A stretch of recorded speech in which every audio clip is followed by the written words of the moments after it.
नमस्कार दोस्तों। आज हम बात करेंगे उन म्यूचुअल फंड पोर्टफोलियोज़ की जिसमें 3, 4, 5 स्मॉल कैप पोर्टफोलियो होते हैं। और मैं कह रहा हूँ, मैं तो ऐसे ऐसे कमेंट पढ़ता हूँ ना, तो मैं बहुत सारे ऐसे पोर्टफोलियोज देखता हूँ और लोगों का कॉन्फिडेंस इतना हाई देखता हूँ, क्लेम देखता हूँ कि भाई हम ये कर देंगे वो कर देंगे। और मतलब थोड़ा सा लगता है मुझे कि ये लोग कहाँ जा रहे हैं, क्या रिटर्न्स निकाल रहे हैं, इनको खुद नहीं पता। ठीक है, क्योंकि देखो मिड कैप एक ऐसी कैटेगरी है जो लार्ज कैप के पीछे या स्मॉल कैप के पीछे हमेशा रहती है। स्मॉल कैप कभी बिल्कुल जब अंडर परफॉर्म करता है तो लार्ज कैप से भी पीछे चला जाता है, मिड कैप से भी पीछे चला जाता है। जब अच्छा परफॉर्म करता है तो लार्ज कैप से भी आगे, मिड कैप से भी आगे। मिड कैप में कभी ऐसा समय नहीं आता कि मतलब लॉन्ग रन में मिड कैप 2-3 साल तक लगातार लार्ज कैप को बीट, तो लार्ज कैप को तो बीट करेगा ही करेगा, लेकिन बहुत कम समय ऐसा आता है कि वो स्मॉल कैप को बीट करता रहे लगातार 2-3 साल। और कैटेगरी एवरेज बोल रहा हूँ, पर्टिकुलर कोई फंड नहीं। अब मोतीलाल ओसवाल मिड कैप बहुत सारे स्मॉल कैप्स को बीट कर रहा है। और ये वो रैली है जो हमने 2022-23 में वीडियो बनाई थी और हमने बताया था कि आप क्वांट से निकल के यहाँ पे जा सकते हैं, और हमने अपने क्लाइंट्स को भी गाइड किया था। अब देखो, मैं जा सकते हैं का मतलब क्या है, एक ऑप्शन है आपके पास। ये वीडियो भी उसी तरह से एक ऑप्शन है आपके पास, ये एडवाइजरी नहीं है। यहाँ पे हम कंप्लीटली आपको एजुकेशनल पर्पस से कुछ फंड्स और उनका कैलकुलेशन बताएंगे कि अगर आप 3 स्मॉल कैप का पोर्टफोलियो बनाते हैं तो हमें क्या फ़ायदे क्या नुकसान हो सकते हैं। होपफुली आप समझ गए कि हम क्या बताने वाले हैं। वीडियो स्टार्ट करते हैं और देखते हैं। यहाँ पे सबसे पहले हम देखेंगे 3 स्मॉल कैप, टाटा, मोतीलाल, बंधन। ओके, अब यहाँ पे हम देखेंगे कि बंधन के अंदर कितने फंड हैं। 222 स्टॉक्स हैं, ठीक है, जिसमें से 70% जिसे हम बोल सकते हैं कि बिल्कुल और बिल्कुल स्मॉल कैप है। अब 70% कितना हो गया इसका, 156 के अराउंड हो गया। 156 स्मॉल कैप स्टॉक्स, टोटल कितने हैं हमारे पास, 250। तो इंडेक्स का बहुत बड़ा पोर्शन इसने ले लिया। लेकिन अभी यहाँ रुकना, पूरी वीडियो को ध्यान से देखना। इंडेक्स का पोर्शन स्टॉक के हिसाब से ले लिया, लेकिन पोर्शन अलग हो सकता है, वो चीज़ मैं समझाऊंगा। और बहुत से लोगों को लगेगा कि यार जब हम पोर्टफोलियो बनाते हैं या रिव्यू करते हैं, रीबैलेंस करते हैं, कौन इतना दिमाग लगाएगा। बहुत से लोगों के पास इतना टाइम नहीं होता, बहुत से लोगों के पास इतनी नॉलेज नहीं होती, और वो रैली पकड़ना चाहते हैं। जैसे मैं बोल रहा था ना, मोतीलाल ओसवाल की रैली आई, या फिर कुछ भी ऐसा जहाँ पे वो लोग चाहते हैं कि हम इस तरह से इन्वेस्ट करें कि हम अपनी हर चीज़ को बेटर कर पाएँ। ओके, रिस्क मैनेजमेंट अच्छा हो, रिजल्ट अच्छे हों, सब कुछ अच्छा हो। तो उसके लिए आपको स्क्रीन पे नंबर है, अपना SIP अमाउंट ड्रॉप कीजिए, कनेक्ट कीजिए। क्योंकि इंडिया और US की मीटिंग के बाद मुझे जो लगता है, मार्केट को लेकर मैं काफ़ी पॉजिटिव हूँ कि आफ्टर इंडियन US, क्योंकि अब चाइना के साथ भी जो हुई, बेशक कुछ खास रिजल्ट नहीं निकले, 10% ही ड्रॉप आया, लेकिन कुछ भी अगर पॉजिटिव रहता है तो होपफुली मार्केट पे भी उसका इफेक्ट देखने को मिलेगा और आपके पोर्टफोलियो पे भी। तो स्टार्ट करने का हमारे साथ, मैं कह रहा हूँ, इससे बेहतर समय नहीं हो सकता जब हमें पता है कि एक टर्न अराउंड आने वाला है। इतना आसानी से नहीं पता होता टर्न अराउंड, सिर्फ एक आइडिया है, एजुकेशनल जो न्यूज़ वगैरह है उसके अकॉर्डिंग। अब यहाँ पे एक बार फिर से देखो, 81% स्मॉल कैप हैं। और कितने स्मॉल कैप हैं या दूसरे म्यूचुअल फंड के अंदर अगर मैं चेक करूँ तो ऑलमोस्ट मोतीलाल के अंदर 50 हैं, तो यहाँ पे 70% 35 हो गया। और यहाँ पे 61 है, 61 का 80%, 81% ऑलमोस्ट 49-50 हो गया। ठीक है, total number of stocks 3 mutual fund के अंदर कितने हो गए, 230 स्टॉक्स हो गए। अब नंबर ऑफ स्टॉक्स की बात करूँ तो 250 में से 230 स्टॉक्स तो हमारे पास हो गए। लेकिन अब यहाँ एक चीज़ मतलब एक चीज़ अलग हो जाती है, वो ये हो जाती है कि ऐसे ओवरलैपिंग काउंट होती सिर्फ नंबर ऑफ स्टॉक से तो यहाँ हमें 90% ओवरलैपिंग मिलती, जबकि ऐसा नहीं है।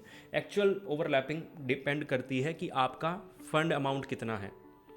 मतलब इन दोनों के अंदर बेशक 200 स्टॉक्स हों, लेकिन ओवरलैपिंग सिर्फ और सिर्फ 47% है। बंधन के अंदर 222 थे, है ना, लेकिन सिर्फ और सिर्फ मतलब 222 स्टॉक्स होने के बावजूद अगर देखा जाए तो ओवरलैपिंग भाई 90% के आसपास पहुंच गई, लेकिन सिर्फ और सिर्फ 38% है। और टाटा स्मॉल कैप के अंदर सिर्फ 28%। मैंने तीनों को इंडेक्स के साथ कंपेयर किया कि कितना ओवरलैप करते हैं, 103%। अब ये प्रॉब्लम एक चीज़ और आती है यहाँ पे, मुझे लगता है बहुत से लोग वीडियो छोड़ के जा चुके होंगे, क्योंकि समझ आना ना ये वीडियो थोड़ा सा डिफिकल्ट हो सकता है। क्योंकि देखो पता है क्या है, जब हम एक चीज़ के पीछे भागते हैं ना आँख बंद करके, और वहाँ हमारी कोई आंखें खोल देता है, अगर हम गलत राह पे चल रहे होते हैं तो बहुत प्रॉब्लम होती है फिर आंखें खोलने में, ये रियलाइज़ करने में, अपनी गलती मानने में, या उस चीज़ को मानने में जो हम हमेशा से मानते आ रहे हैं। और ये चीज़ सिर्फ आप लोगों के साथ नहीं है, इसमें बुरा मानने वाली बात नहीं है। अगर मैं भी कुछ ऐसा अपनी लाइफ में या अपने बिजनेस में या अपने यूट्यूब पे कुछ ऐसा गलत कर रहा हूँ तो एकदम कोई मुझे बोल दे कि ये चीज़ तो आप इस तरीके से गलत कर रहे हो, मानना बहुत मुश्किल हो जाएगा। आप बिफोर कोविड हम दूसरा चैनल चलाते थे, वहाँ पे ऐसी कुछ चीज़ हुई थी कि मतलब किसी ने मुझे बताया कि आप ये गलत कर रहे हो, वो गलत कर रहे हो, आपका चैनल डेड हो चुका है, तो आपको एक नया चैनल बनाइए और वहाँ पे कुछ करिए। अब दोबारा से जर्नी शुरू करना, जो आपने 2-3 साल से पहले कर रहे थे, इतना बढ़िया कर रहे थे, और फिर वहाँ से वापस आना, देखो मुझे पता है हम वहाँ पे बढ़िया नहीं कर रहे थे, बढ़िया नहीं बोलूँगा कर रहे थे, लेकिन स्टिल वापस वहाँ से रिकवर करना, एक नई चीज़ स्टार्ट करना, अपनी आंखें खोलना बहुत बड़ा स्टेप था। उस समय लग रहा था कि 2 साल की मेहनत ख़राब कर रहे हैं, लेकिन आज 2025 में बैठे हैं, तो अगर हम वो चीज़ें चेंज ना करते तो ये 5 साल की जर्नी जो रही है वो शायद पूरी ना कर पाते। और लास्ट के 2-3 इयर्स तो काफ़ी सही रहे, जब से हमने ऑनलाइन बिज़नेस प्रमोट करना शुरू किया, लोगों का रिस्पांस काफ़ी अच्छा रहा। अब मैं ये इसलिए बता रहा हूँ क्योंकि जब हमारी आंखें खुलती हैं ना तो थोड़ा सा परेशानी होती है, और यहाँ पे आपकी आंखें खुलने वाली हैं। 103% हमारा हो गया। अब इनके अंदर, सबके अंदर आपस में अगर मैं ओवरलैपिंग चेक करूँ तो लेस देन 20% है। ये बहुत अच्छा काम करते हैं लोग कि ये चेक कर लेते हैं कि आज जो 3 हम मिड कैप 3 स्मॉल कैप ले रहे हैं उनके अंदर आपस में ओवरलैपिंग ना हो। अब अगर मैं इसमें से -20% कर भी दूं तो ये 80% क्या लेके बैठे हुए हैं, इंडेक्स। क्योंकि अगर मैं परसेंटेज को प्लस करूं तो ये 103% बनता है। अगर मैं इसका एवरेज निकालूं तो ये 40% इंडेक्स लेके निकले हुए हैं। अगर मैं इनको प्लस करके वो माइनस कर दूं कि इनके अंदर की जो आपस की ओवरलैपिंग है, तो ये 80% इंडेक्स लेके बैठे हुए हैं, और मेरे हिसाब से सही रिजल्ट यही है। तो रिटर्न्स कितने बनेंगे? 20% का डिफरेंस बनेगा, ऊपर या नीचे। अगर आपको इंडेक्स 10% दे रहा है तो ये या तो 12% पे चला जाएगा या 8% पे। तो आपने इंडेक्स को एक कंट्रोल कर लिया कि ज़्यादा वॉलेटाइल ना बने। अब ये चीज़ कंट्रोल कर लिया, बहुत अच्छी बात है, लेकिन कुछ चीज़ें कंट्रोल करने के लिए नहीं बनी होती। 1 या 2 स्मॉल कैप आप बेशक चर्निंग जल्दी करते रहिए, लेकिन 1 या 2 स्मॉल कैप जो आपको रिटर्न्स अच्छे खासे निकाल के दे सकते हैं, वो मेरे हिसाब से ज़्यादा बेटर रहेंगे, बजाय कि 3 जिनका हम ये देखें कि भाई ओवर डिवर्सिफाई करके हमने इतने बना दिए कि इंडेक्स के अंदर ही अगर पैसा डाल देते तो 80% तो हमारा वही बन जाता।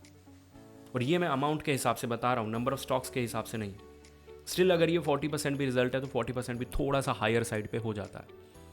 होपफुली आप समझ गए होंगे कि अगर हम 2 स्मॉल कैप, 2 मिड कैप या एक आधा लार्ज कैप, भाई जिसमें हम पोर्शन ज़्यादा रख लें, या 2 सब कुछ रखें, या मल्टी कैप फ्लेक्सी कैप के साथ एक लार्ज मिड स्मॉल रख लें, 4-5 बहुत होते हैं, एक अच्छा पोर्टफोलियो बन सकता है। लेकिन स्टिल एडवाइजरी नहीं है, जस्ट मैं आपको बता रहा हूँ जो हमने रूल्स रेगुलेशन पढ़े हैं उनके अकॉर्डिंग।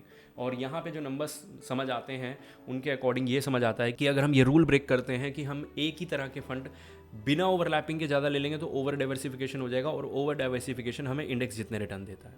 होपफुली आप समझ गए होंगे। मिलते हैं अगली वीडियो में।